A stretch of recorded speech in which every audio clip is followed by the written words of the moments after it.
Ngano gani nga nag-CMU ka? You are from Agusan del Sur, Yes, right? Ito sa Agusan del Sur gani, Prime? Esperanza, Agusan del Sur po. Wow, I've been Caraga pa, ma'am. there. Yes, ma'am. Been there to your place, Esperanza.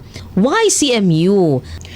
Technically, actually, gusto ko mo take og other schools, good, to be honest, no, like, di ba, engage man gid ko to the medical field or to the Red Cross field since high school.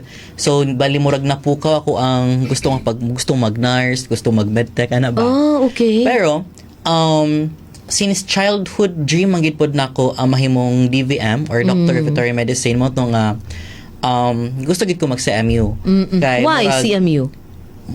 mura siya kapitong family chucho na ma'am kay since bata pa ko murag nahimo siya ba nga man siya mag-college doc ay sa Muswa na o ana.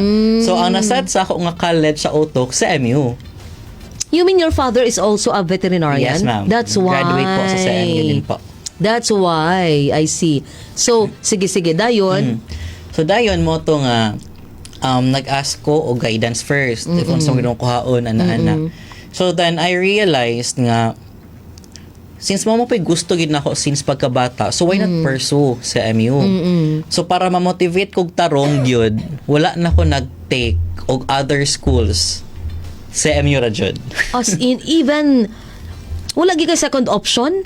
Walay second option, ma'am. Sa Never MU po tanan. nag-introduce si Papa nimo nga, o sige, if ever di ka mag-CMU kani ka nga school, wala po. Ilang gi-propose ang MSU since my father is also an alumni sa MSU main. IIT. No, main campus, ma'am. Ah, Kay- Marawi. Yes po, Marawi. Ay, Alumni siya sa iyahang, Pagka-animal science, pag-agriculture ay student. ansay po day siya. Yes, ma'am. Ay, siya nag-vetmed. Ay, siya, so, two courser, imo Two, papa? opo. Yes, ma'am. That's why. Sige. So, diri siya sa CMU dayo Nag-vetmed. nag-vetmed. Opo.